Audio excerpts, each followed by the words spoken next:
اما بعد فاعوذ باللہ من الشیطان الرجیم بسم اللہ الرحمن الرحیم حامیم والکتاب المبین انا جعلناہ قرآنا عربیا لعلکم تعقلون وقال تبارک وتعالی کما ورد فی سورۃ یوسف علیہ الصلاۃ والسلام الف لام را تلک آیات الکتاب المبین انا انزلناہ قرآنا عربیا لعلکم تعقلون وقال عز وجل كما ورد في سورة الزمر قرآنا عربيا غير ذي عوج وقال جل وعلا كما ورد في أول سورة الكهف الحمد لله الذي أنزل على عبده الكتاب ولم يجعل له عوجا صدق الله العظيم رب اشرح لي صدري ويسر لي أمري واحلل عقدة من لساني يفقهوا قولي۔ تعارف قرآن کے ضمن میں جو مباحث پہلی نشست میں مکمل ہو چکے ہیں اس میں ایک کمی رہ گئی تھی، اس کو پورا کر لیجئے۔ قرآن مجید کی 2 آیات کے بارے میں یہ روایت موجود ہے صحیح مسلم میں حضرت عبداللہ ابن مسعود رضی اللہ تعالی عنہ سے کہ سورہ بقرہ کی آخری 2 آیات حضور کو شب معراج میں عطا ہوئی ہیں، وہ زمین پر نازل نہیں ہوئی بلکہ حضور نے آسمان پر پہنچ کر ان کو حاصل کیا ہے۔ یہ امت کے لیے شب معراج کے تحفے کے طور پر یہ 2 آیتیں آمن الرسول بما انزل الیہ من ربہ والمؤمنون کل آمن باللہ وملائکتہ وکتبہ ورسلہ لا نفرق بین احد من رسلہ وقالوا سمعنا واطعنا غفرانک ربنا والیک المصیر، پھر آخری آیت جس میں طویل ترین دعا ہے۔ یہ 2 آیات جو ہیں مستثنا کر لیجئے تو باقی جو ہے قرآن مجید وہ پھر پورا حجاز میں زمین پر نازل ہوا ہے محمد رسول اللہ صلی اللہ علیہ وسلم کے قلب مبارک پر۔ اب جو اگلی بحث ہے اس تعارف قرآن کے ضمن میں، قرآن کی زبان کون سی ہے؟ یہ سب جانتے ہیں عربی زبان ہے، لیکن کون سی عربی؟ عربی کوئی ایک نہیں ہے۔ جیسا کہ آپ کو معلوم ہے کہ ایک زبان ہوتی ہے تو اس کے ڈائلیکٹس ہوتے ہیں۔ پنجابی زبان کے نہ معلوم کتنے ڈائلیکٹس ہیں، بنگلہ زبان کے نہ معلوم کتنے ڈائلیکٹس ہیں، پشتو کے کتنے ڈائلیکٹس ہیں۔ عربی زبان کے اس وقت پورے عالم عرب کے اعتبار سے تو دیکھیے تو ہر ملک کا جو ہے اپنا لہجہ ہے اور ان کے اپنے انداز ہے۔ تو خود نزول قرآن کے وقت بھی پورے جزیرہ نمائے عرب میں کوئی ایک زبان نہیں تھی، زبان ایک تھی لیکن اس کے لہجے مختلف تھے، الفاظ مختلف تھے۔ تو یہ جان لیجئے کہ قرآن نازل ہوا ہے حجاز کے بادیہ نشینوں کی زبان میں۔ وہ اصل عربی زبان حجازی قوم سمجھتی تھی، شہری زبان نہیں، دیہاتی زبان، یعنی کہ شہروں میں دوسرے ملکوں کے لوگ آتے جاتے رہتے تھے، خاص طور پر مکہ مکرمہ جو ہے وہ تو چونکہ ایک بہت بڑا تجارتی مرکز تھا۔ لإلاف قریش إلافهم رحلة الشتاء والصيف فليعبدوا رب هذا البيت، ان کے قافلے جاتے تھے، آتے تھے، دوسرے تاجر بھی آتے تھے، تو ظاہر بات ہے کہ شہروں کے اندر تو پھر زبان جو ہے وہ مکسڈ ہو جاتی ہے، خالص نہیں رہتی۔ یہی وجہ ہے کہ قریش کے جو شریف گھرانے تھے، اونچے گھرانے تھے، وہ اپنے بچوں کو صحرا میں بھیج دیتے تھے کہ ان کی پرورش وہاں ہو، وہاں وہ خالص عربی زبان سیکھیں، ان کی زبان جو ہے پالیوٹڈ نہ ہو۔ تو بادیہ نشین حجاز کے، نجد کے نہیں، حجاز کے بادیہ نشین، ان کی زبان میں قرآن نازل ہوا ہے۔ یہ آیتیں اس سے پہلے بھی سامنے آ چکی ہیں سورہ زخرف کی، انا جعلناہ قرآنا عربیا لعلکم تعقلون، ہم نے اس اپنے کلام قدیم کو عربی زبان کا جامہ پہنایا ہے۔ انا انزلناہ قرآنا عربیا، یہ سورہ یوسف کی آیات، ہم نے اتارا ہے اسے قرآن عربی بنا کر، قرآنا عربیا لعلکم تعقلون۔ سورہ زمر میں قرآنا عربیا غیر ذی عوج، یہ عربی مبین میں ہے، صاف ستھری دھلی ہوئی عربی زبان جس میں کہیں کوئی ٹیڑھ نہیں ہے، کوئی ایک پیچ نہیں ہے۔ اور یہی پھر سورہ کہف میں جو ایک ترانہ حمد اللہ نے ہمیں سکھایا ہے کہ میرے اس انعام عظیم پر میرا شکر ادا کیا کرو، تو کن الفاظ میں الحمدللہ الذی انزل علی عبدہ الکتاب ولم یجعل لہ عوجا۔ تو یہ عربی مبین جو ہے اگرچہ اصلاً ہے بادیہ نشین حجاز کے، البتہ یہ کہ عرب کے دوسرے قبائل کے بھی ان کی زبانوں کے بعض الفاظ اس میں آئے ہیں۔ اس سے آگے بڑھ کر یہ کہ بعض معرب الفاظ بھی ہیں۔ ہندی زبان کا کوئی لفظ اس نے عربی کا جامہ پہن لیا، فارسی زبان کا کوئی لفظ اس نے عربی کا جامہ پہن، وہ بھی قرآن میں بعض ہیں، استثناءات ہیں یہ۔ جیسے سنگ گل، یہ فارسی زبان کا لفظ ہے، سنگ گل، وہ سجیل بن کر قرآن مجید میں آ گیا ہے۔ حجارۃ من سجیل، یہ جو الم تر کیف فعل ربک باصحاب الفیل سورہ فیل میں ہے، سنگ گل کا سجیل بنا۔ اس طرح کے کچھ اور الفاظ بھی ہیں، لیکن یہ سمجھیے کہ ایکسیپشنز پروو دی رول، یہ استثناءات ہیں، قاعدہ اپنی جگہ پر قائم رہے گا کہ یہ حجاز کے بدوؤں بادیہ نشینوں کی جو زبان تھی اس میں قرآن نازل ہوا ہے۔ اس قرآن کے بارے میں، اس کی زبان کے بارے میں جو چند پہلو سامنے رہنے چاہیے، فصاحت اور بلاغت کی معراج۔ یہ میں بعد میں قرآن کے وجوہ اعجاز پر جب بحث کروں گا کہ یہ کس کس اعتبار سے معجزہ ہے، تو وہاں زیادہ تفصیل سے یہ بات آئے گی کہ عربی زبان کی فصاحت اور بلاغت کی معراج ہے۔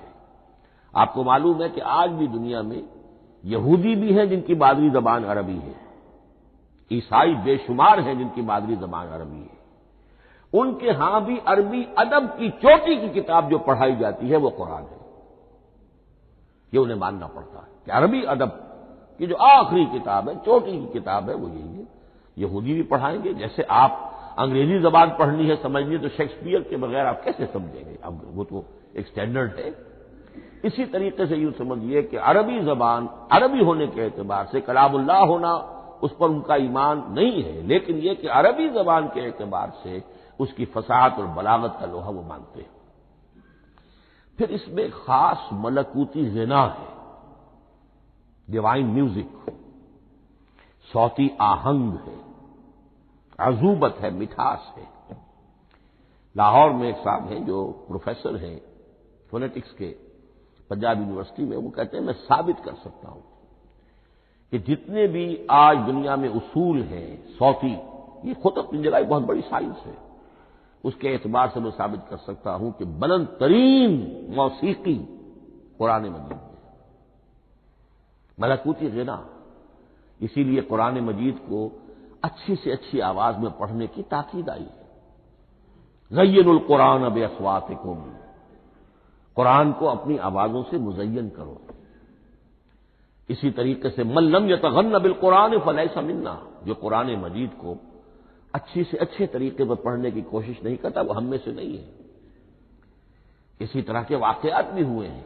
حضرت ابو موسیٰ اشعری رضی اللہ تعالی عنہ وہ بہت خوش الحان تھے، تو ایک روز حضور سفر رات کے وقت کہیں گشت پر تھے، جا رہے تھے ان کے مکان کے قریب سے، تو وہ اس وقت رات کی نماز میں قرآن پڑھ رہے تھے، تو حضور وہاں کافی دیر تک کھڑے ہو کر سنتے رہے۔ ظاہر بات ہے کہ اس وقت کے مکان کیا ہوتے تھے، ایک ایک حجرہ ہوتا تھا، یہ کوئی کئی کنال کی کوٹھیاں تو نہیں ہوتی تھی کہ کیا پتہ چلے ان کے اندر کیا ہو رہا ہے۔ وہ تو حضرت ابو بکر کے مکان کے پاس سے گزرتے تھے تو ان کی تلاوت سنتے تھے، حضرت عمر کے مکان کے قریب سے گزرے ان کی تلاوت سنی، حضرت عمر بلند آواز میں پڑھتے تھے، حضرت ابو بکر بڑی پست آواز میں پڑھتے تھے۔ حضور نے پوچھا کہ تم ایسا کیوں کرتے ہو؟ حضرت عمر نے کہا میں اس لیے کرتا ہوں، زور سے پڑھتا ہوں کہ شیطان بھاگ جائے۔ حضرت ابو بکر نے عرض کیا کہ میں اس لیے پڑھتا ہوں کہ جس کو میں سنا رہا ہوں وہ سنتا ہے، اس کو بلند آواز کی ضرورت نہیں۔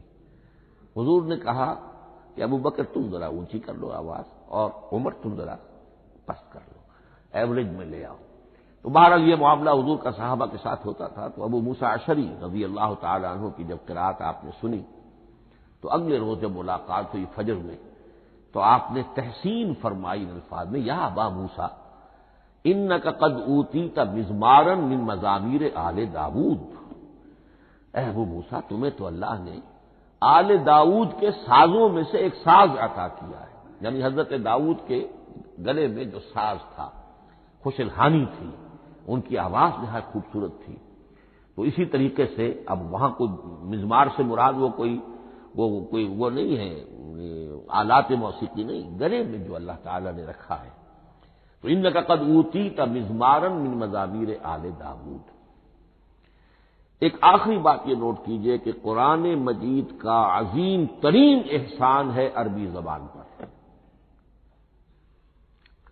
یہ یوں سمجھیے کہ ایک ستون کی طرح اس زبان کو ٹھہرا دیا ہے، اس کو سٹیبل کیا ہے قرآن مجید۔ آج بھی پوری دنیا میں جسے عرب کہتے ہیں فصیح زبان، لغہ فصحی، وہ ایک ہے، وہ قرآن کی ہے۔ زبانیں بدلتی رہتی ہیں۔ اردو 300 سال پہلے کی دکن میں جب شروع ہوئی، وہ آج آپ پڑھ بھی نہیں سکیں گے وہ کیا اردو تھی ولی دکنی کی۔ پھر وہ کیا اس نے روپ بدلے ہیں، اب وہ اردو کس شکل میں ہے، فارسی کن کن شکلوں میں رہی ہے، مختلف، انگریزی کتنی شکلیں بدل گئی ہیں، لیکن عربی قائم ہے۔ اس کے لیے جیسے کہ قرآن مجید میں آتا ہے کہ ہم نے پہاڑ زمین میں گاڑ دیے اس کو سٹیبلائز کرنے کے لیے، ان تمید بکم، تمہیں لے کر زمین ایک طرف کو جھک نہ جائے۔ تو جس طرح یہ پہاڑ جو ہیں سٹیبلائزنگ ایفیکٹ رکھتے ہیں اس زمین کے لیے، اسی طریقے سے قرآن سٹیبلائزر ہے عربی زبان کا۔ اس کے اندر جو ایک ٹھہراؤ اور جماؤ پیدا کیا ہے، یہ قرآن مجید کا احسان عظیم ہے۔ تعارف قرآن کے ضمن میں اگلی گفتگو، قرآن کے اسماء و صفات۔ عربوں کا ایک خاص ذوق تھا، اور ظاہر بات ہے کہ اللہ تعالیٰ نے جب قرآن نازل کیا ہے تو عربوں کے ذوق کو بھی مد نظر رکھا ہے۔ ان کا ذوق کیا تھا؟ جس چیز سے انہیں محبت ہوتی تھی اس کے وہ بہت سے نام رکھتے تھے۔ گھوڑے کے لیے ہزاروں لفظ مل جائیں گے آپ کو، شیر کے لیے 5000 الفاظ مل جائیں، تلوار کے لیے 5000 الفاظ مل جائیں، یعنی اس شے کی جو بھی صفت ہے اس صفت کے اعتبار سے ایک نام، کوئی اور صفت ہے اس صفت میں ایک اور نام، تو وہ صفاتی نام۔ اب جیسا کہ آپ کو معلوم ہے اللہ کے 99 نام صفاتی تو ہے نا، اللہ کی ایک صفت دوسری صفت اسی کے اعتبار سے اس کے نام ہیں۔ قرآن مجید کے اسماء علامہ جلال الدین سیوطی رحمۃ اللہ علیہ نے 55 شمار کیے، لیکن وہ بھی مکمل نہیں ہے لسٹ، اس لیے کہ اس میں ایک اہم نام برہان یہ شامل نہیں ہے۔ ان میں سے جو اہم اسماء ہے میں آپ کو سنا دیتا۔ القرآن، جس پر گفتگو بعد میں ہوگی، اس لیے کہ سب سے زیادہ ایک رائے یہ ہے کہ یہ تو اس میں جامد ہے، اس میں علم ہے قرآن کے لیے، پراپر ناؤن ہے۔ الکتاب، الذکر، الہدا، النور، الفرقان، کلام اللہ، الوحی، روحا من امرنا۔ پھر اس کی صفات کے اعتبار سے الکریم، الحکیم، العظیم، المجید، المبین، رحمہ، العلی، بصائر، بشرا، بشیر، نذیر، عزیز، قرآن عزیز، بلاغ، بیان، احسن القصص، احسن الحدیث، موعظہ، شفاء، مبارک، مہیمن، قیم، مثانیہ، متشابہ۔ یہ میں نے آپ کو 23 نام بتائے ہیں، لیکن یہ کہ علامہ جلال الدین سیوطی نے 55 گنوائے۔ لیکن جو بحث دلچسپ ہے وہ یہ ہے کہ جو اس کے لیے لفظ القرآن ہے، اس کے معنی کیا ہے اور یہ کس مصدر سے، کس مادے سے یہ لفظ بنا ہے۔ ایک رائے تو یہ ہے کہ یہ اس میں جامد ہے، یہ مشتق نہیں ہے، کسی مادے سے نکلا ہوا نہیں ہے۔ اور یہ بھی آپ نوٹ کر لیجئے، اللہ کے اسماء میں سے بھی ایک نام کو سمجھا جاتا ہے، وہ مشتق نہیں ہے، اس میں جامد ہے، اس میں علم ہے، اور وہ ہے اللہ۔ باقی سارے نام صفاتی ہیں، ایک نام، اس لیے اس میں ذات کہتے ہیں، اس میں ذات۔ لیکن یہ رائے متفق علیہ نہیں ہے، یہ کچھ لوگوں کی رائے ہے۔ ایک رائے یہ بھی ہے کہ یہ بھی اس میں علم نہیں ہے، یہ بھی مشتق ہے الہ سے۔ جیسے حکیم، یہ صفت ہے۔ الحکیم یہ اللہ کا نام ہو گیا۔ الہ ایک معبود، الالہ معبود برحق، الالہ وہ اللہ بن گیا، ایک رائے یہ۔ لیکن یہی اسی طریقے سے نوٹ کیجئے کہ قرآن مجید کے بارے میں بھی ایک رائے ہے کہ القرآن اس کا اسم علم ہے، پراپر ناؤن ہے، یہ جامد ہے، یہ مشتق نہیں ہے، کسی اور مادے سے نکلا نہیں۔ لیکن جو اکثریت کی رائے ہے، جس پر تقریباً اجماع ہے، وہ یہ ہے کہ نہیں، یہ اس میں جامد نہیں، اس میں مشتق ہے۔ لیکن پھر دو رائے ہیں کہ مادہ کیا ہے۔ ایک قرن قاف را نون اور ایک قرا قاف را حمزہ، یہ دو مختلف مادوں کے بارے میں رائے ہے کہ قرآن ان سے نکلا ہے۔ قرن کہتے ہیں کسی چیز کا قریب ہو جانا، جڑ جانا، مل جانا۔ یہ حج کی جو 3 شکلیں ہیں، حج تمتع ہے، حج قران ہے اور حج افراد ہے۔ قران کیا ہے؟ ایک ہی احرام میں عمرہ بھی اور حج بھی دونوں کو جمع کر لیا جائے تو یہ حج قران ہے۔ اسی سے قران الصعدین کا لفظ استعمال ہوتا ہے۔ قرینہ اور قرائن جو ہے اسی سے الفاظ۔ امام فرا کی رائے یہ ہے کہ قرن سے یہ قرآن بنا ہے، اس لیے کہ اس میں بھی اللہ تعالی کی آیات جمع ہو گئی۔ اسی طرح قرأ قاف را اور حمزہ، اس قرأت کا مصدر بھی بن جاتا ہے، جیسے رجحان، را جیم ہے، رجح سے رجحان، غفران، غفرانک ربنا، پروردگار ہم تیری مغفرت کی خواستگار ہیں۔ اسی طرح قرآن قرأ سے بنا ہے۔ مفعول جو ہے وہ مصدر کے معنی میں آ جاتا ہے، یعنی پڑھی جانے والی شے۔ اور ایک قرأ آتا ہے عربی زبان میں، قرأت الماء فی الحوض، میں نے پانی جمع کر لیا حوض کے اندر، بارش ہوئی میں نے کچھ پانی حوض میں جمع کر لیا، قرأت الماء فی الحوض۔ اسی سے قریہ کا لفظ بنا، قریہ بستی کو کہتے ہیں جہاں لوگ جمع ہو کر رہتے ہیں، قریہ۔ تو اس معنی میں یہ قرآن جو ہے یہ جمع ہے، اللہ تعالیٰ کی صفات اور اللہ کی ذات جو ہے اور اس کی آیات کا جامع ہے۔ یہ ہے لفظ قرآن کی بحث۔ اگلی بحث اور بڑی اہم ہے اور دلچسپ ہے، قرآن کا اسلوب کلام کس کیٹیگری میں فال کرتا ہے؟ قرآن کیا ہے؟ ایک شے کی تو سختی سے نفی کی اللہ نے، یہ شعر نہیں ہے۔ وما علمناہ الشعر وما ينبغي له، سورہ یاسین۔ ہم نے شعر تو انہیں سکھایا ہی نہیں، محمد رسول اللہ کو صلی اللہ علیہ وسلم، اور وہ شعر ان کے شایان شان بھی نہیں ہے۔ شاعروں کے بارے میں سورہ شعراء میں چونکہ بالعموم شاعروں کے بارے میں جو بات کہی گئی ہے، والشعراء یتبعهم الغاوون الم تر انہم فی کل واد یہیمون انہم یقولون ما لا یفعلون الا الذین آمنوا۔ استثناء تو ہے کہ اچھے لوگ بھی ہوتے ہیں، لیکن اکثر و بیشتر شعراء کا معاملہ یہی ہے، ان کی پیروی کرتے ہیں وہی لوگ کہ جو حد سے گزرنے والے ہوتے ہیں، لاؤبالیانہ انداز والے لوگ، غیر سنجیدہ لوگ پیروی کرتے ہیں۔ خود وہ بھی زمین و آسمان کے قلابے ملاتے ہیں، کبھی ادھر کی بات کبھی ادھر کی بات۔ اور تیسری بات یہ کہ عام طور پر جو کہتے ہیں وہ کرتے نہیں ہیں، انہم یقولون ما لا یفعلون۔ تو یہ شعر کی تو نفی کی گئی ہے قرآن مجید، جیسا کہ میں نے آپ کو سنایا تھا سورہ حاقہ کی آیات، انہ لقول رسول کریم وما هو بقول شاعر، یہ شاعر کا کلام نہیں۔ البتہ ایک بات نوٹ کیجئے، جسے آزاد شاعری، آزاد نظم کہا جاتا ہے، وہ میرا گمان یہ ہے، میں نے چونکہ ان چیزوں کا کوئی تحقیقی مطالعہ نہیں کیا ہے، کہ شاید وہ ہے ہی قرآن سے ماخوذ آزاد شاعری۔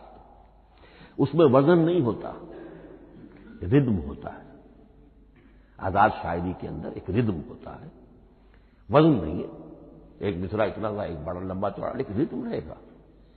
یہ جو آزاد شاعری، بلینک ورس جس کو آپ کہتے ہیں، میرا گمان یہ ہے کہ شاید دنیا میں اس کا رواج قرآن کے بعد ہی ہوا ہو، اور قرآن مجید ہی کی نقالی میں یہ صنف جو ہے ادب کی وہ ایجاد کی گئی ہو۔ واللہ عالم، میں یہ بات دعوے سے نہیں کہہ سکتا، گمان ہے میرا۔ البتہ یہ کہ اب اس سے آگے چلیے، شعر نہیں ہے، نثر ہے، لیکن نثر کے اعتبار سے بھی کون سی کیٹیگری میں آئے گی؟ کیا یہ کتاب عام معنی میں جسے ہم کتاب کہتے ہیں وہ کتاب ہے؟ ایک تو وہ بات تھی نا جو اقبال کے حوالے سے میں نے آپ سے کہی، کتابیں نیز چیزیں دیگرت، اس وقت وہ بات نہیں میں کہہ رہا۔ عام کتابوں سے اس کا فرق کیا ہے؟ ایک کتاب ہوتی ہے، اس میں ہر چیپٹر میں ایک بحث مکمل ہو جاتی ہے، اگلے چیپٹر میں پھر لوٹا کر آپ پہلے چیپٹر کی کوئی بات نہیں کریں گے، پھر وہ بات آگے چلے گی، ابواب ہوں گے، ابواب میں مضمون کے مطابق مضمون آگے بڑھتا چلا جائے گا۔ کتاب کا یہ لازمی وصف ہے۔ قرآن مجید عثمانی میں کتاب نہیں ہے، اس میں قصہ آدم و ابلیس 7 جگہ آ رہا ہے، بار بار آ رہا ہے، سورہ بقرہ میں، سورہ اعراف میں، سورہ ہجر میں، سورہ بنی اسرائیل میں، سورہ کہف میں، پھر سورہ طٰہٰ میں، چلتے جائیے، سورہ صاد میں حضرت موسیٰ علیہ السلام کا قصہ کتنی مرتبہ آ رہا ہے۔ تو قرآن مجید اس کتاب کی کیٹیگری، اس کی ڈیفینیشن پر پورا نہیں اترتا۔ دنیا میں جو کتاب کا معیار ہے، عام اس کا جو اسلوب ہے، اس کی جو ڈیفینیشن ہے، ایک شکل ہوتی ہے مجموعہ مقالات، وہ بھی نہیں ہے، اس میں ہر مقالہ اپنی جگہ پر ایک مکمل شے ہوتی ہے، لیکن یہ کہ وہ دوسرے مقالات سے تو مختلف ہوگی، یہ مجموعہ مقالات بھی نہیں۔ اس کا اسلوب جو ہے وہ خطبے کا ہے، اوریشن، اور یہ کہا جا سکتا ہے it's a collection of divine orations, یہ اللہ تعالی کے خطبات کا مجموعہ ہے۔ مختلف اوقات میں خطبے نازل ہوتے تھے حضور پر صلی اللہ علیہ وسلم، اور یہ بھی جان لیجئے کہ عرب میں ادب کی 2 ہی صنفیں تھیں جو معروف تھیں، یا شعر یا خطبہ، یا خطیب ہوتے تھے بڑے شعلہ بیان خطیب، اور یا شاعر ہوتے تھے۔ تو یہ جب شعر کے اسلوب پر نہیں تھا تو خطابت کا اسلوب ہے جو اللہ نے اختیار فرمایا، اور ہر موقع پر، ہر مرحلے پر جو خطبہ اس وقت کے حالات کی مناسبت سے نازل ہوا وہ ایک صورت ہے۔ تو یہ ہے کلیکشن آف ڈیوائن اوریشنز، یہ اللہ تعالی کے مجموعہ خطبات الہیہ اسے کہا جا سکتا ہے، لیکن اس سے جو چند نتیجے نکلتے ہیں وہ نوٹ کرنے ضروری ہے۔ خطبے میں مخاطب اور مخاطب کے مابین ایک ریپور ضروری ہے۔ اگر کوئی مصنف بیٹھا کتاب لکھ رہا ہے، اس کے سامنے کوئی سامع نہیں ہوتے، وہ تو اپنی مگن میں جو بھی خیال ہے اپنے دل میں وہ لکھ رہا ہے۔ خطبے میں سامنے ہوتے، اگر ان کے درمیان رپورٹ نہ رہے، ہم آہنگی نہ رہے، تو پھر وہ خطبہ غیر مؤثر ہو جائے گا، لوگ جو ہے ان کو اونگ آنے لگے گی، وہ متوجہ ہی نہیں رہیں گے۔ تو ایک رپورٹ مخاطب اور مخاطب ان کے درمیان۔ دوسرے یہ کہ خطبہ کا ایک وصف لازمی یہ ہوتا ہے کہ ایک واقعاتی پس منظر ہوتا ہے پیچھے موجود۔ اب کوئی شخص ہے سیاسی تقریر کر رہا ہے، ایک خاص پس منظر موجود ہے، اس میں وہ ان چیزوں کی طرف حوالے دیتا چلا جائے گا، صرف وہ تفصیلات بیان نہیں کرے گا، اس لیے کہ وہ لوگوں کو معلوم ہے آج کے دور کا ایک واقعہ ہے، لوگوں کے علم میں ہے، لیکن کتاب میں آپ لکھیں گے تو پھر وہ پورا واقعہ بھی بیان کرنا پڑے گا آپ کو کہ یہ کب ہوا، کیسے ہوا، جس کا میں حوالہ دے رہا ہوں۔ لیکن خطبے کے اندر بس پس منظر جو ہے وہ موجود ہے، اور اس کے حوالے سے صرف جو اشارات اس کی طرف ہو جائیں گے۔ نمبر 3 یہ ہے کہ خطبے میں تحویل خطاب بہت ہوتا ہے۔ تحویل خطاب سے کیا مراد ہے؟ ابھی خطیب آپ سے بات کر رہا ہے، آپ سے مخاطب ہے، اور کسی وقت وہ فلاں کو جو یہاں موجود بھی نہیں ہے، وہ نواز شریف صاحب کو خطاب کرنا شروع کر دے گا۔ بھائی نواز شریف تو یہاں نہیں ہے، لیکن خطاب انداز وہ تو تقریر مقرر ہے، سیاسی تقریر کر رہا ہے، نواز شریف کو چیلنج کر رہا ہے، نواز شریف یہ کر دو گے تو ہم یہ کر دیں گے، اور نواز شریف یہ تم غلط کر رہے ہو، یا بے نظیر تمہارا یہ معاملہ۔ ہاں بے نظیر تو وہاں موجود نہیں، صدر ایوب صاحب کو جو بھی گالیاں دی جاتی تھی تقریروں کے اندر، وہ خود تو وہاں موجود نہیں ہوتے تھے۔ تو اس میں تحویل خطاب نوٹ کرنا پڑتا ہے، ابھی کس سے بات ہو رہی تھی، ابھی کس سے بات ہو رہی تھی۔ قرآن مجید میں آپ دیکھیں گے ایک آیت میں حضور سے خطاب ہے، اگلی آیت میں کفار سے خطاب ہے، اس سے اگلی آیت میں اہل ایمان سے خطاب ہے۔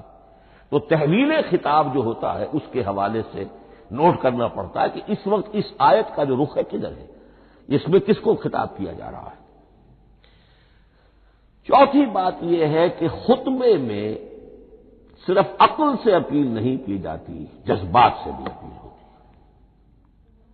اسی لیے خطابی انداز کہلاتا ہے، خطابی انداز میں لوگوں کے جذبات سے بھی اپیل کی جاتی ہے۔ جبکہ آپ ایک مقالہ لکھ رہے ہوں اس میں جذبات کی بات نہیں آئے گی، ٹھنڈی ٹھنڈی عقلی باتیں، منطقی باتیں، دلیل صغرا کبرا جوڑیے، نتیجہ نکالیے، وہ لوگوں کے سامنے رکھیے، تصنیف ہے۔ لیکن خطبے کے اندر صرف عقل نہیں، جذبات سے بھی اپیل ہوتی ہے۔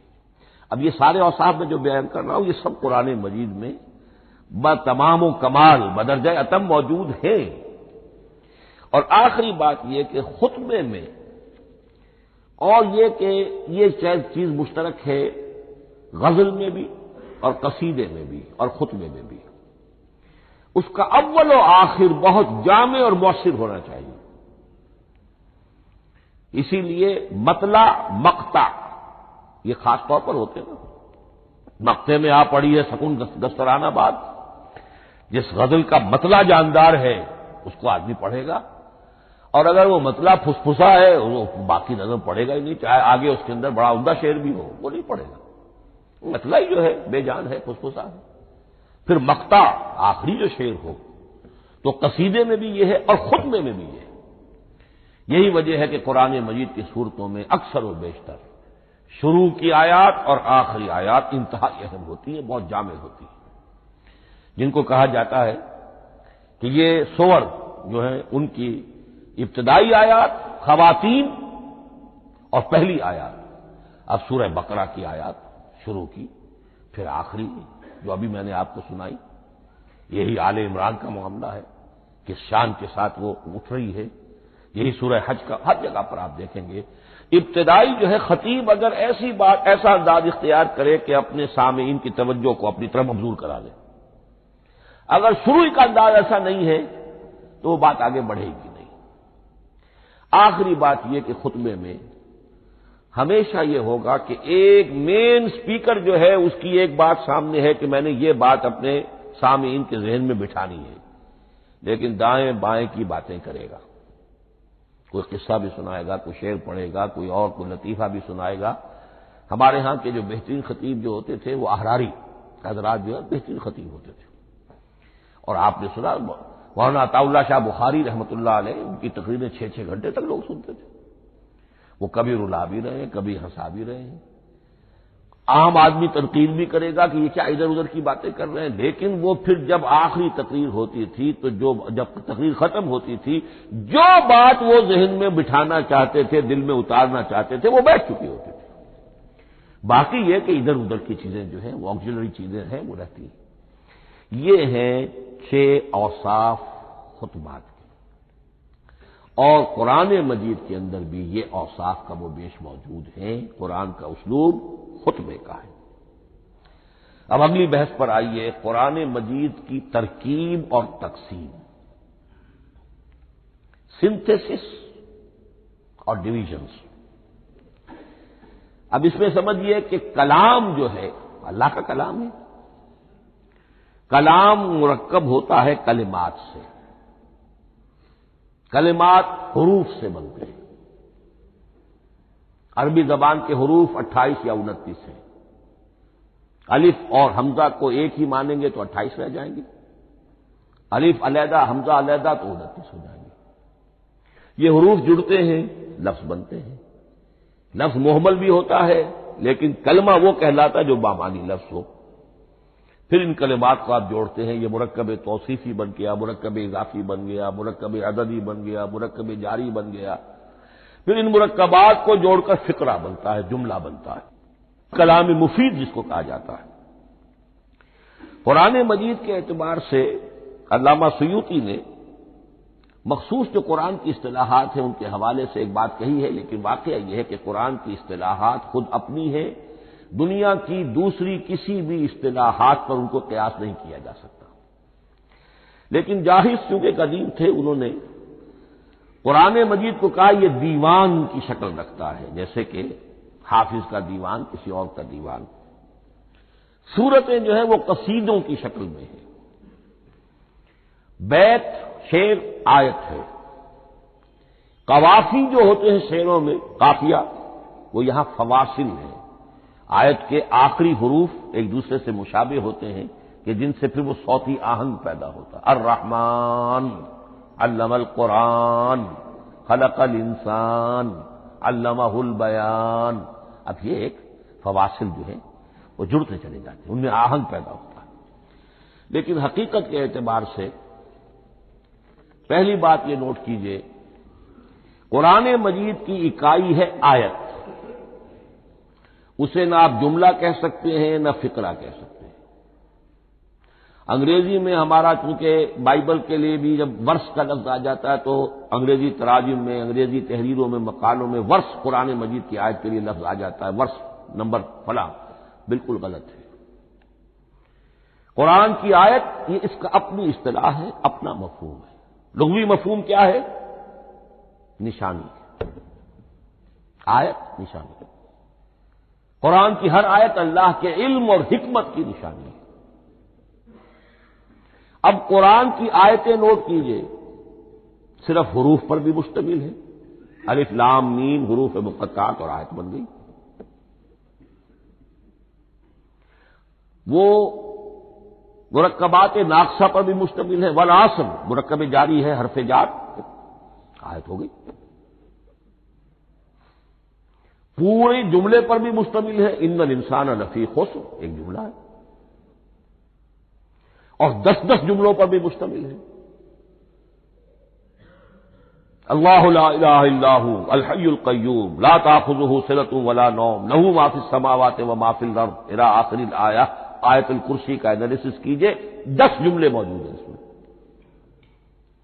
تو نوٹ کر لیجئے، یہ چیز توقیفی کہلاتی ہے، یہ کسی گرامر کے اصول پر نہیں ہے، کسی منطق کے اصول پر نہیں ہے۔ آیات قرآنیہ کی تعیین توقیفی ہے، یعنی حضور کے بتانے پر موقوف ہے۔ حضور نے بتایا والعصر، یہ آیت ہو گئی، آیت ہو گئی، ہم آیت مانیں گے۔ الف لام میم آیت ہو گئی۔ قاف حرف ایک ہے، یہ آیت نہیں ہے۔ نون ایک حرف ہے، آیت نہیں ہے۔ قاف والقرآن المجید ایک آیت بنی، نون والقلم وما یسطرون ایک آیت بنی۔ تو اس طریقے سے اس کو کہتے ہیں توقیفی، موقوف علیہ ہے حضور کے بتانے پر۔ اب اس میں روایات کا اختلاف ہو سکتا ہے کہ حضور سے کوئی روایت یہ ہو کہ یہ ایک آیت بنی یا 2 آیتیں بنی۔ مثلا بڑی اہم مثال آپ کو دے رہا ہوں، سورہ مزمل کی جو دوسرا رکوع ہے، پورا دوسرا رکوع وہ 1 آیت شمار ہوتا ہے، اور میرا بڑا گمان رہا بہت عرصے تک کہ یہ 1 آیت نہیں ہو سکتی، یہ مختلف اوقات میں نازل ہوئی ہیں، 2 اوقات میں نازل ہوئی ہے، اور یہ مجھے قول مل گیا علامہ سیوطی کے ہاں، حضرت عبداللہ ابن عباس رضی اللہ تعالی عنہما کا قول کہ یہ 2 آیتیں ہیں، 1 نہیں۔ لیکن یہ کہ یہ ہوگا موقوف روایت پر، میں کوئی نہیں ہوں جو اسے قرار دے سکوں۔ ہاں مجھے اگر کوئی روایت مل جاتی ہے، کوئی خبر یا اثر، خبر محمد الرسول اللہ کی یا اثر آپ کے کسی صحابی کا صلی اللہ علیہ وسلم و رضی اللہ تعالی عنہ، تو پھر یہ ہے کہ ہم مانیں گے۔ تو اس کو کہتے ہیں توقیفی۔ آیات اور سور کا معاملہ توقیفی ہے، بالکل یا کسی منطق، کسی گرامر، کسی اصول بیان، کسی پر مبنی نہیں ہے، یہ مبنی ہے حضور کے بتانے پر۔ اس طرح سورت کسے کہتے ہیں؟ عربی زبان میں سور کے معنی ہے فصیل۔ فضرب بینہم بسور لہ باب، سورہ حدید کے اندر الفاظ آئے۔ اب اس کا کیا تصور دیا گیا کہ ہر آیت جو ہے وہ اللہ کے علم اور حکمت کی نشانی ہے۔ 10 آیتیں، 20 آیتیں، 100 آیتیں، 285 آیتیں، 286 آیتیں جوڑ کر ایک فصیل باندھ دی گئی۔ یہ شہر حکمت خداوندی ہے، ایک نظم ہوتا ہے۔ جیسے آپ شہر کا ٹاؤن پلاننگ آج کا تو بہت بڑا فن ہے، بڑی اسپیشلائزیشن ہے، شہر کو پلان کرنا، اس کے اندر کیا کچھ ہونا چاہیے، کس طرح سے ہونا چاہیے۔ تو یہ سورت جو ہے یہ ایک یونٹ ہے قرآن مجید کی، اور اس کا جو لفظی معنی ہے فصیل، گویا کہ اس نے گھیرے میں لیا ہوا ہے ایک شہر معنی کو، علم و حکمت کے ایک شہر کے گرد یہ فصیل جو ہے پوری ہوئی ہے۔ اب اس میں نوٹ کر لیجئے، جہاں تک اچھا جیسے آیتیں چھوٹی بھی ہیں بڑی بھی ہیں، والعصر بھی آیت ہے اور الف لام میم بھی آیت ہے، اور جیسا کہ میں نے عرض کیا آیت الکرسی بھی آیت ہے۔ اس طرح سورتیں چھوٹی بھی ہیں بڑی بھی ہیں۔ سورۃ العصر 3 آیتیں، سورۃ الکوثر 3 آیتیں، سورۃ النصر 3 آیتیں، 3 ہی سورتیں 3 آیتوں پر مشتمل ہیں، 3 سے کم پر کوئی نہیں، 2 آیات کی کوئی صورت نہیں ہے۔ لیکن آگے آپ چلتے جائیے، اس کی بڑی سے بڑی تعداد سورہ بقرہ جو ہے سب سے بڑی ہے۔ تو آیت اور سورت کے علاوہ دور صحابہ میں صرف ایک لفظ اور تھا قرآن کی تقسیم کے ضمن میں، اور وہ تھا منزل یا حزب۔ منزل یا حزب 7 منزلوں میں یا 7 احزاب میں قرآن کو تقسیم کیا گیا، تاکہ جو شخص قرآن مجید ایک ہفتے میں ختم کرنا چاہے، ہر شب میں اکثر و بیشتر وہ لوگ رات کو ہی رات کی نماز میں قرآن پڑھتے تھے، ایک منزل پڑھ لے تو ہفتے میں پورا قرآن ختم ہو جائے گا۔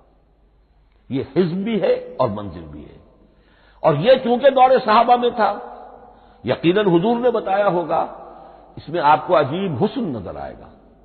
اس میں یہ نہیں کیا گیا کہ بالکل برابر برابر ساتھ کر دو بھائی، چاہے صورتیں ٹوٹ جائیں، صورتوں کی فصیل کوئی نہیں ٹوٹتی اس میں، صورتیں مکمل جو کہ تو آئیں گی۔ اور پھر یہ کہ عجیب بات ہے کہ سورہ فاتحہ کو اگر ایک طرف رکھ دیں، وہ قرآن کے دیباچے کی حیثیت رکھتی ہے، تو پہلی منزل میں 3 سورتیں، دوسری میں 5 سورتیں، تیسری میں 7، چوتھی میں 9، پانچویں میں 11، چھٹی میں 13 اور 7ویں میں 65۔ یہ ہے کہ جو ان صورتوں کی ایک بڑی جیسے کہ ایک سیڑھی چڑھ رہی ہے، اور تقریباً مساوی ہو جاتے ہیں، کوئی 4.25 پارے ہے، کوئی 4.5 پارے ہے، کوئی 4.25 پارے، اس طریقے سے ہے، تقریباً مساوی۔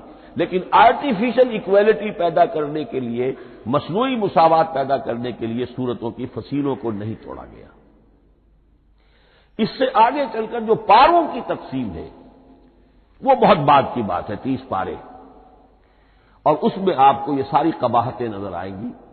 اس میں صورتوں کی فصیلیں توڑی گئی ہیں اور بڑے بھونڈے طریقے پر توڑی گئی۔ سورہ ہجر ایک آیت ادھر ہے، باقی ساری صورت جو ہے اگلے پارے میں فصیلیں توڑ دی گئی۔ معلوم ہوتا ہے کسی شخص کے پاس جو قرآن تھا مصحف، اس نے صفحے گنے، 7 سے 30 سے تقسیم کیا اور برابر صفحوں کے اندر وہ پارے بنا دیے۔ لیکن بہرحال دور صحابہ میں پاروں کا کوئی ذکر نہیں تھا، یہ بات کی بات ہے۔ دور صحابہ میں آیت، سورت اور حزب۔ اسی طریقے سے طویل سورتوں کو جو رکوعوں میں تقسیم کیا گیا، یہ بھی بات کی بات ہے۔ لیکن یہ جو تقسیم کیا گیا ہے سورتوں کو رکوعوں کی شکل میں، 35 سورتیں تو قرآن کی ایسی ہیں چھوٹی ہیں جو ایک ایک ہی رکوع پر مشتمل ہے، آخری پارے کی۔ آخری پارے کی 37 صورتیں ہیں، پہلی 2 کی جو 2 رکوع ہے، باقی سب کی سب جو ہے وہ ایک ہی رکوع شمار ہوتا ہے۔ لیکن رکوع کیوں کیے گئے؟ لمبی صورتوں میں سے اگر کچھ حصہ پڑھنا ہے نماز میں، سورہ بقرہ پوری تو نہیں پڑھ سکتے آپ ایک رکعت کے اندر، تو اس کا وہ حصہ پڑھا جائے جس میں ایک مضمون پورا ہو جائے، مضمون نہ ٹوٹے، تاکہ وہاں پر رکوع کرے آدمی کہ جہاں پر کہ وہ مضمون ایک اعتبار سے مکمل ہو گیا۔ تو رکوع سے رکعت ہے، رکوع ہے، اس رکعت کے اندر ایک حصہ اتنا پڑھا جائے تاکہ مضمون جو ہے وہ خوبصورت رہے اور اس کا سلسلہ برقرار رہے۔ یہ تقسیم بھی اگرچہ بہت ہی ایک بدنام شخص ہے ہماری تاریخ کا، حجاج ابن یوسف، یہ اس کی ہوئی تقسیم ہے یا اس نے کرائی ہے، بہرحال اس کی طرف منسوب ہے، اور یہ بات ماننی پڑتی ہے کہ بڑے گہرے غور و فکر سے تقسیم کی گئی ہے، الل ٹپ نہیں ہے، بلکہ اس کے لیے واقعتاً غور کر کے جہاں وہ مضمون ختم ہوتا ہے، کہیں کہیں آپ اختلاف کر سکتے ہیں اور آپ کو حق حاصل ہے، اس لیے کہ یہ چیزیں توقیفی نہیں ہیں، یہ حضور کی بتائی ہوئی نہیں ہے، نہ رکوعوں کی تقسیم۔ اب سعودی عرب میں جو قرآن مجید چھپ رہے ہیں ان میں حزب ہو گئے ہیں، یعنی ہر پارے کو پارے برقرار رکھ کر 8 حزب بنا دیے انہوں نے، 4 حزب بنا دیے اور پھر نصف حزب کر کے 8 حصے کر دیے۔ تو یہ چیزیں جو ہمارے ہاں رکوع تو پاروں سے ادھر ادھر ہو جاتے ہیں، پارا بدل گیا رکوع وہی چل رہا ہے، اس لیے کہ رکوع میں مضمون کو پیش نظر رکھا گیا ہے، جبکہ پارے میں مضمون کو نہیں سامنے رکھا گیا۔ تو رکوع کا معاملہ جو ہے چاہے وہ حجاج ابن یوسف ہی نے کیا ہے، لیکن یہ کہ بہرحال وہ بہت صحیح ہے، اکثر و بیشتر کہیں کہیں آپ اس سے اختلاف کر سکتے ہیں۔ تو یہ تو اس کا ہم نے آپ کے سامنے رکھا سنتھیسس۔ اب اگلا موضوع ہے ترتیب و تدوین کیسے ہوئی۔ ان علینا جمعہ و قرآن، ہمارے ذمے ہے اس کو جمع بھی کرنا اور پڑھوانا بھی، اور پڑھوانے میں ترتیب آ جائے گی لازماً۔ لیکن یہ کہ ایک بات تو اس میں بالکل متفق علیہ ہے، جس میں کسی شک و شبے کی گنجائش نہیں۔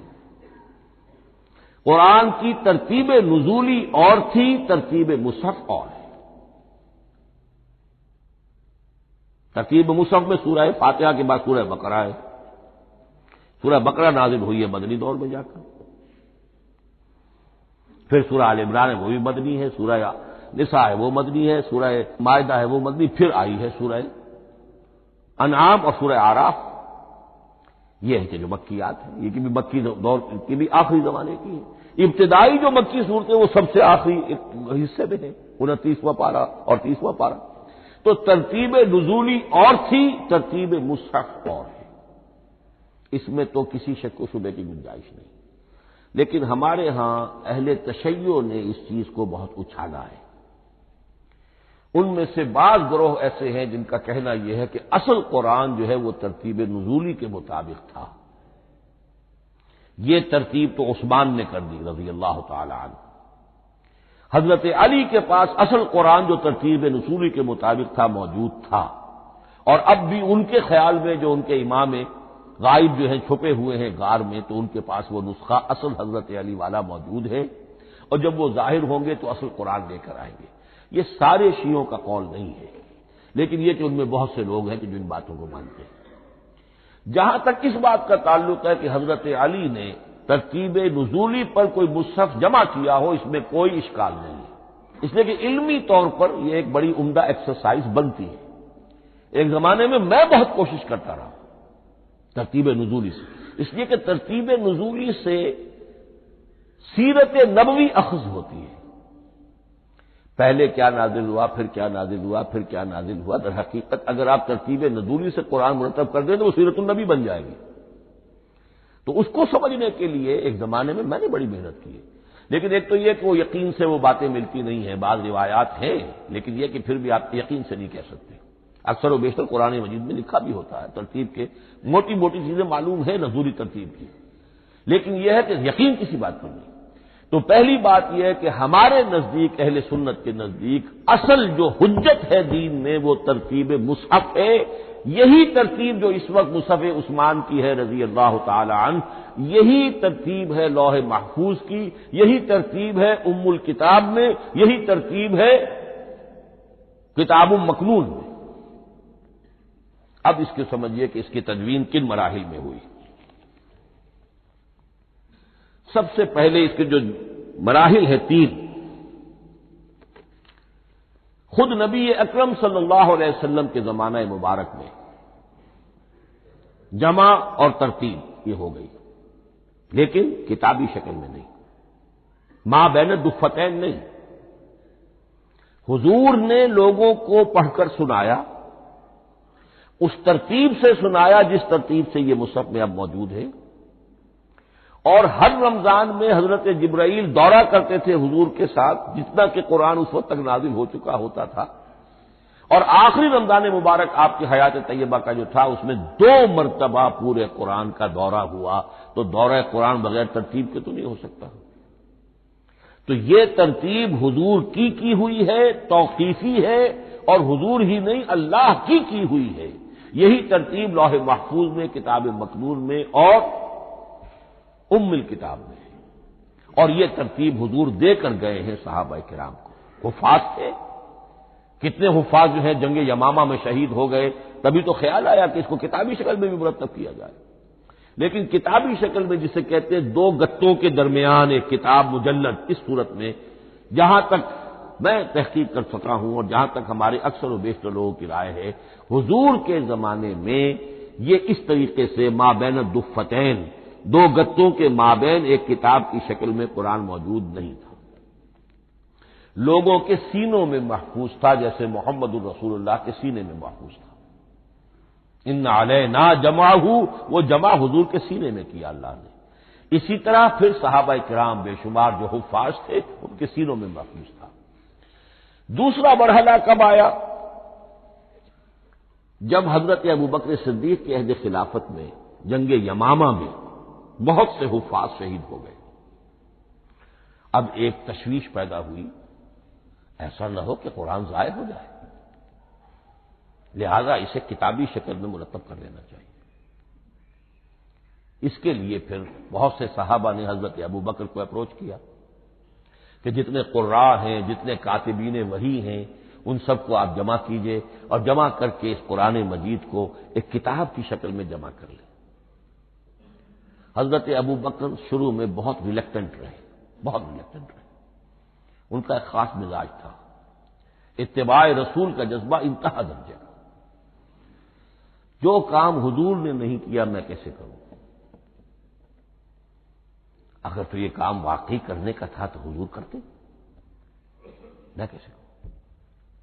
لیکن یہ کہ جب صورتحال بہت لوگوں کی طرف سے دباؤ پڑا کہ نہیں یہ کر لینا چاہیے، ان کے سامنے بھی حکمت آ گئی، تو پھر انہوں نے اتفاق کرتے ہوئے جتنے بھی کاتبین وحی تھے ان سب کی ایک کمیٹی بنائی اور ان کو کہا کہ اب اس قرآن کو مرتب کر کے ایک کتابی شکل دے دی جائے. وہ کتابی شکل حضرت ابوبکر کے دور میں ہو گئی. تیسرا مرحلہ کیا ہے؟ یہ کتابی شکل میں جب قرآن مجید آ گیا اور شروع میں یہ اجازت تھی کہ ہر قبیلے، ہر علاقے کے لوگ اپنے لہجے میں پڑھ لیں.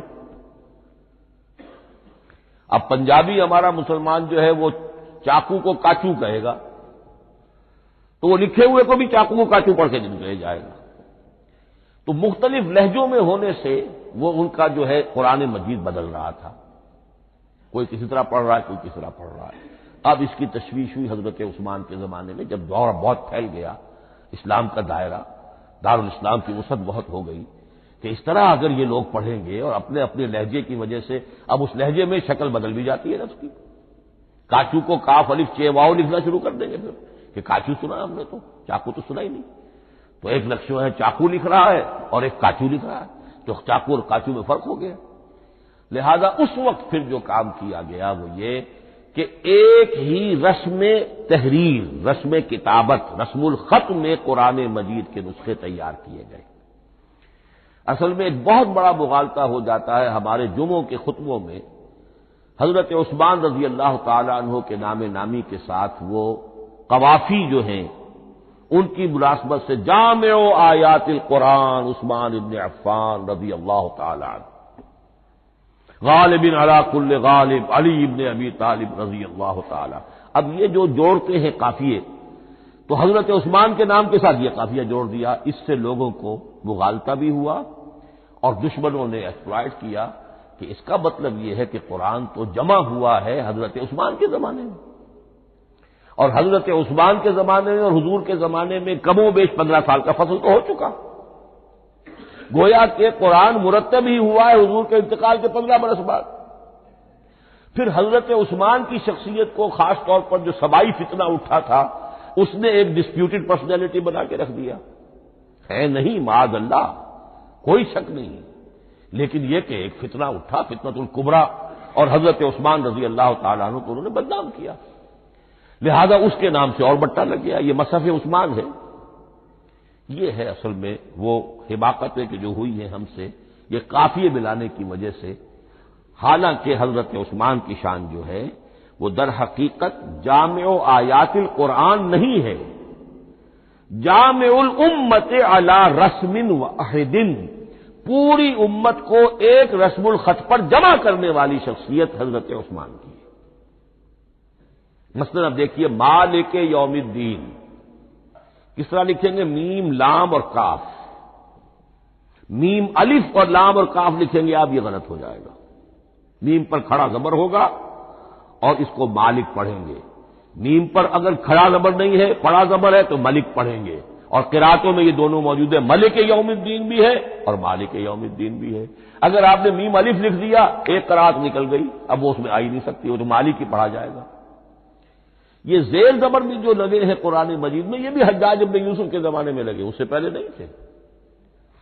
اور یہ رموز و اوقاف، یہ آیتوں کے نشان اور یہ وقفہ بیچ میں، یہ بھی حجاج بن یوسف کے زمانے کی چیزیں ہیں، ورنہ عربوں کے لیے تو ان کی اپنی زبان تھی، انہیں ان چیزوں کی ضرورت ہی نہیں تھی۔ آپ کو معلوم ہے پرانے زمانے کے جو منشی ہوتے تھے، انشا پرداز، وہ جب خط لکھتے تھے تو اس میں نقطے وغیرہ نہیں لگاتے تھے۔ جس کو خط لکھا جا رہا ہے وہ توہین سمجھے گا کہ شاید مجھے جاہل سمجھا کہ نقطے بھی لگا کے بھیجا جا رہا ہے خط پر، گویا کہ میں تو سمجھ ہی نہیں سکتا بغیر نقطوں کے۔ تو یہ جو ہے پرانے جو شکستہ خطوط لکھے جاتے تھے ان کا یہ انداز تھا، لہذا کوئی نقطے وغیرہ نہیں تھے، یہ بھی بعد میں لگے۔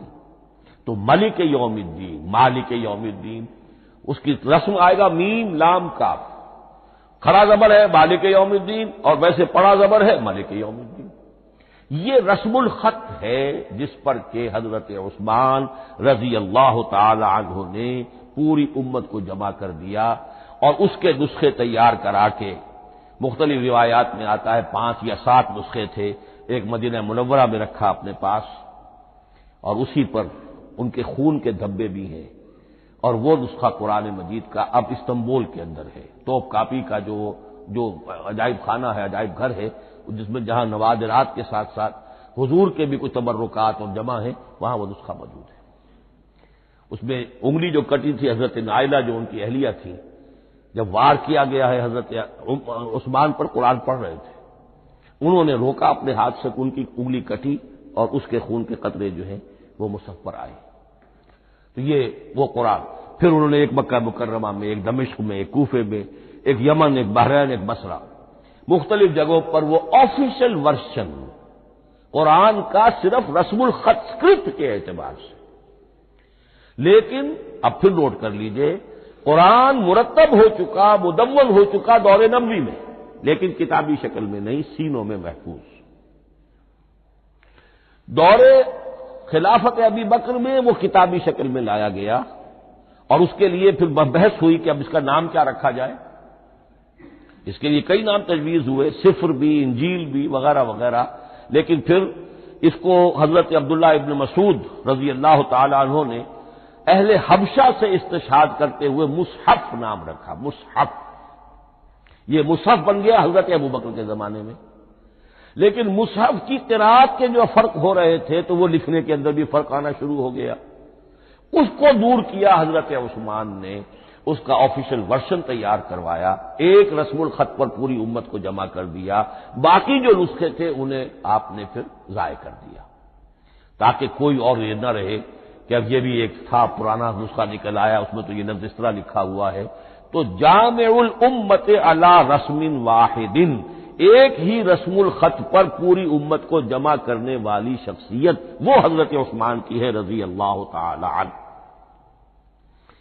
بہرحال یہ نوٹ کیجئے کہ یہ مرحلہ بھی حضرت عثمان کے زمانے میں، تو یوں سمجھیے کہ حضرت عثمان کا پورا عہد بھی آپ جوڑ لیں تو آپ کی جو شہادت ہے وہ تقریباً یوں سمجھیے کہ حضور کے انتقال کے وہ 25 برس بعد ہے، گویا ربع صدی کے اندر اندر حضور کے انتقال کے بعد، چوتھائی صدی کے اندر اندر سارے مراحل طے ہو گئے۔ یہی وجہ ہے، میں نے شروع میں آپ کو بتایا تھا کہ پوری دنیا یہ مانتی ہے کہ آج جو قرآن مسلمانوں کے پاس ہے، یہ ہے وہی جو محمد عربی صلی اللہ علیہ وسلم نے اپنی امت کو دیا تھا۔ یہ دوسری بات ہے کہ ہم سمجھتے ہیں کہ محمد عربی صلی اللہ علیہ وسلم کو یہ اللہ کے کلام کی صورت میں حضرت جبرائیل نے پہنچایا تھا، وہ اس کو نہیں مانتے، لیکن یہ حصہ اس کا ماننے پر مجبور ہے کہ وہ اصل قرآن اپنی اسی انٹیگریٹی کے ساتھ، اپنے پوری پیور، اس کا جو بھی ہے ٹیکسٹ پیور ہے، اور اس کی انٹیگریٹی میں کوئی شک و شبہ کی گنجائش نہیں ہے کہ یہ وہی شے ہے جو محمد نے اپنی امت کو عطا فرمائی تھی صلی اللہ علیہ وسلم۔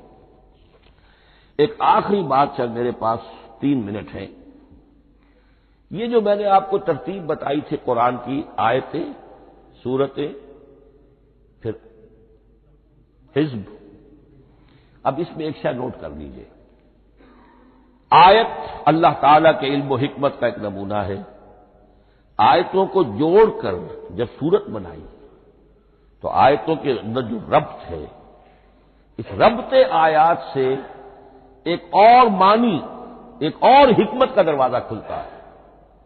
جیسے موتی ہے، ہر موتی بڑا خوبصورت ہے، لیکن جس ترتیب سے آپ نے پرویا، اس کو دھاگے میں ہار بنایا، اس ترتیب سے اس کا حسن دوبالا ہو جائے گا۔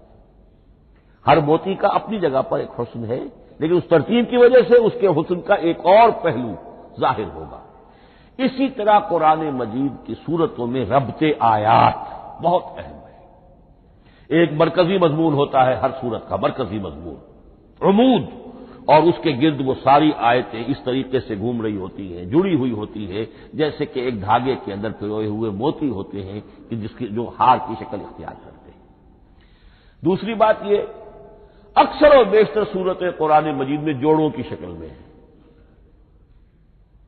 ایک مضمون کا ایک پہلو اس جوڑے کے ایک فرد میں، اور دوسرا پہلو اسی کا دوسرے فرد میں، جیسے معوذتین، دو صورتیں ہیں، مضمون ایک یہ تعوذ معوذتین، الزہراوین، سورہ بقرہ سورہ آل عمران کو کہا گیا الزہراوین، حضور نے فرمایا دو نہایت تابناک صورتیں، بڑی روشن صورتیں۔ جیسے آپ دیکھیں گے یا ایھا المدثر یا ایھا المزمل قم اللیل الا قلیلا یا ایھا المدثر قم فانذر، ایک ہی طرح کا اٹھان ہے، حضور سے خطاب ہو رہا ہے۔ سورۃ الضحیٰ، سورۃ الانشراح، یہ تمام جوڑوں کی شکل میں۔ اسی طرح سورہ طلاق، سورہ تحریم، یا ایھا النبی اذا طلقتم النساء فطلقوهن لعدتهن یا ایھا النبی لما تحرم ما احل اللہ لک تبتغی مرضات ازواجک۔ شوہر اور بیوی کے درمیان تعلق یا تو اتنا گہرا ہو جاتا ہے کہ ایک دوسرے کے لحاظ میں وہ حدود خدابندی ٹوٹنے لگے، بیوی کی وجہ سے آپ نے کسی حرام شے کو حلال کر لیا یا حلال کو حرام کر لیا، بیوی کو ناپسند ہے وہ شے، تو حضور سے ذرا سا یہ ہو گیا تھا معاملہ۔ اپنی ازواج مطہرات حضرت عائشہ اور حضرت حفصہ رضی اللہ تعالیٰ عنہما، ان دونوں کی رضا جوئی کے لیے وہ خاص قسم کا شہد ہے، قسم کھا لی آپ نے کہ میں اسے استعمال نہیں کروں گا۔ لما تحرم ما احل اللہ لک، اے نبی آپ کیوں حرام کرتے ہیں اپنے اوپر وہ شے جو اللہ نے آپ کے لیے حلال کی ہے؟ تبتغی مرضات ازواجک، اپنی بیویوں کی رضا جوئی میں۔ یہ ایک انتہا ہوئی۔ دوسری انتہا کیا ہے؟ میاں اور بیوی میں اتنا بودھ ہو جائے کہ طلاق تک نوبت آ جائے۔ تو سورۃ التحریم ایک انتہا کو بیان کر رہی ہے، سورہ طلاق اگلی اس کے ساتھ جڑی ہوئی وہ دوسری انتہا کو بیان کر رہی ہے۔ سورہ صف حضور کے مقصد بعثت کو بیان کر رہی ہے، سورہ جمعہ آپ کے طریقہ کار کو بیان کر رہی ہے۔ اس طرح قرآن مجید کی اکثر و بیشتر صورتیں جو ہیں وہ جوڑوں کی شکل میں ہیں۔ بارک اللہ لی و لکم فی القرآن العظیم ونفعنی وإیاکم بالآیات والذکر الحکیم۔